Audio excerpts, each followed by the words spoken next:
Hi guys, Omar with Overlanding Just Cause. Let me go ahead and sit down. This video is going to be about the Panhard correction kit that I got. I ordered it from Dr. KDSS. It took probably less than a week to get here, maybe 4 days. But they're back in stock for a while. If you got on his website, he didn't have any. They started coming back, I guess, the middle of August. He made some more. But this piece right here is what you're looking at, and it's just a kit to get the Panhard bar, or the traction rod or traction bar, some of you guys might know it as, but to get that bar back level.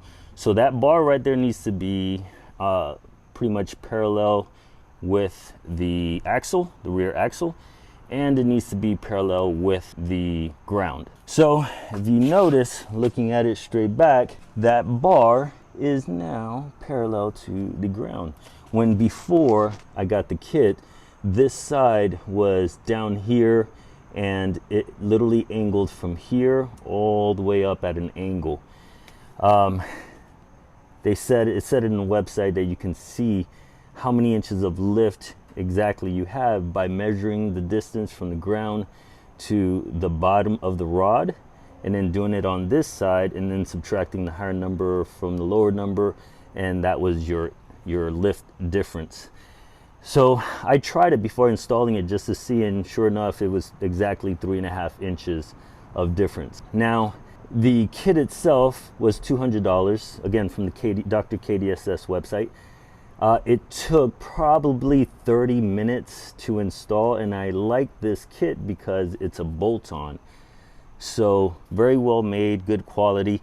There's other kits out there, and they're weld-ons, and of course I don't have a welder, but I went with this bolt-on. So if for whatever reason I ever needed to take it off and take the suspension off and go back to factory ride height, then yeah, I can do that.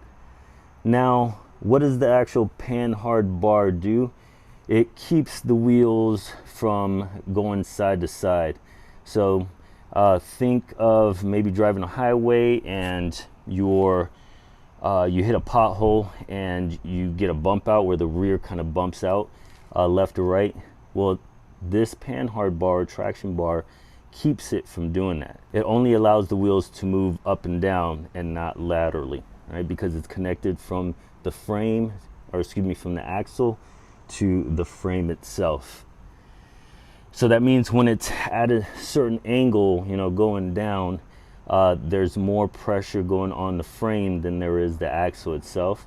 So the rear wheels being able to bump out left or right on bumps, or even when you're off-roading, even at slower speeds, the chances are greater for that.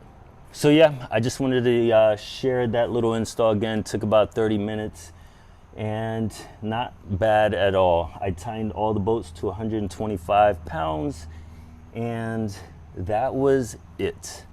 I think the hardest part was getting the OEM bolts out, because they haven't been loosened up since probably 2017 when the car was built.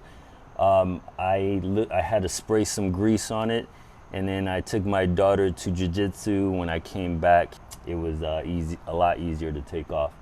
So if your bolts are stuck, put a little grease. I wouldn't say wait an hour and a half, but 10-15 minutes, and it should be a lot easier to break loose the bolts. But there it is, guys. I think it looks pretty good. Nice and level Panhard bar. Now, can I tell the difference when I'm driving normal speed? I have to say yes. The body of the vehicle feels a little bit more stable, and where I notice it is on on and off ramps. When I'm going around a turn and I'm going at a good speed, 40, 50, maybe 60 miles an hour, I can tell that the vehicle feels a lot tighter, a lot more stable. I like the new mod, and I am glad that I got it. So I'll leave the description down below. Again, if you look at the website, there's two types. There's the full kit, which if you notice, it has two holes, the one underneath and then the one on top. So if I had maybe a 3-inch lift, it would go to the bottom one. If you have a, I want to say 2-inch to 3-inch, you would need the shorty version, which only comes with that bottom hole. It doesn't come with the top hole. And if you have less than a 2-inch lift, or let's say you just level it out for an inch or spacer lift or something like that, then you don't need a Panhard bar kit at all. So yeah, you have several options for the shorty or the bigger version. I went with the bigger version because, again, I have a 3.5-inch lift. So guys, I hope you enjoyed the video. If you have any questions, please leave them in the comments below. And yeah, subscribe if you like. I know I usually don't say that on my videos. At least it's been a while, but the channel is growing. I'm super proud of it. Still a new tuber, still the new kid, but that's all right. I'm learning and it's a lot of fun. So if you want to subscribe, go ahead and do it. And I'll see you guys in the next video. Take care.